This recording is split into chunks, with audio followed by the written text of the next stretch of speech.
Hey guys, it's Wednesday. You know what that means? Time for another episode of EDU 3520. So, last week you guys should have turned in your mini lessons on Friday, and we were reading about learning environments that support differentiated instruction.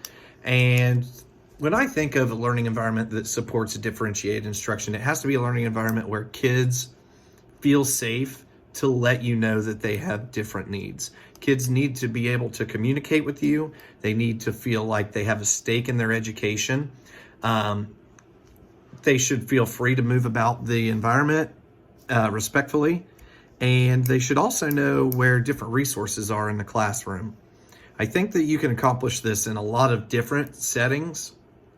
It just has to do with some basic principles and ideas and how we interact with our kids. So I think the first thing to do is have constant conversations with these kids, get to know them, build those relationships, because the way that they feel when they enter your classroom is the baseline for where they're going to be. So if they come in and they feel encouraged to learn and encouraged to communicate, they're going to feel like they can be successful in there. The next thing is, how do you set up your classroom? How are your desks arranged? I always like to do pods because it encourages students to kind of work together.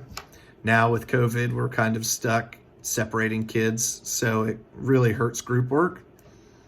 But I was never a fan of rows. I don't think that rows are very encouraging. I think that they're pretty archaic and they kind of make class feel less like a place I want to be.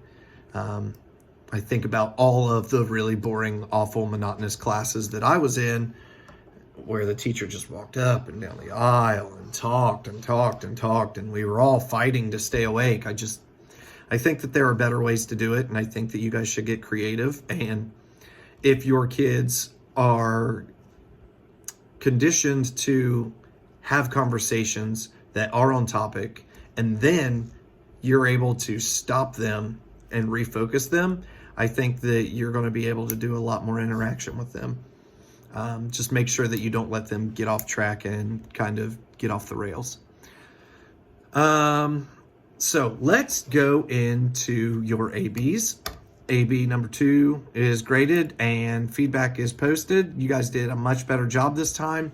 I really appreciate the different things I'm getting from you guys about, how you use it in your classroom, relating it to your real world experiences as a student, your experiences as an observer in other people's classrooms. I think that this is really good for us to be able to discuss this so that we can kind of develop a relationship and I can help you to grow as an educator.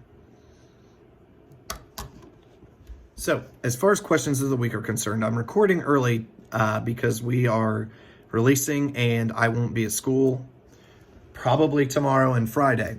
With that in mind, my internet connection at home is not nearly as quick as the one at school. So I'm going to go ahead and upload this week and just let you guys know that I would like for you to double up, and maybe I can get to them on Thursday or Friday and post a separate video, or maybe I can just go through 8 questions for the next episode. Okay. And now, a brief video from Dr. Jones. Hey guys, I hope that you are well and safe and warm on a day like today. Professor Cooper wanted me to shoot this little video to kind of go over what he was looking for in your annotated bibliographies. And really with an annotated bibliography, what the majority of the content of that needs to focus on is the evaluation of the piece of writing. So your summary that you write should be just that, a summary. You don't have to go over every detail of what you read or anything like that. Just hit the highlights, just the most important points, hit that. It's in the evaluation that you definitely need to spend most of your time, and how you will use that in your classroom, and just really evaluating about what's good about it, what you liked about it, how you can use it. So that's where you need to spend most of your time, in that one page that is the minimum requirement. So Don't spend so much time on the summary. It should be pretty short and sweet. The rest of your time should be on the evaluation.